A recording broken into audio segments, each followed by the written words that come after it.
Raad en Maatskaplike Dienste, goeiemôre. En waar woon u, mevrou?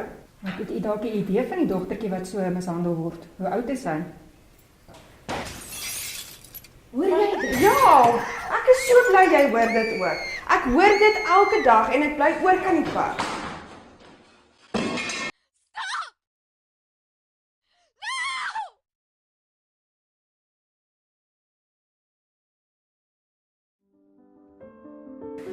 Ek is nou regtig verskriklik bly dit staan.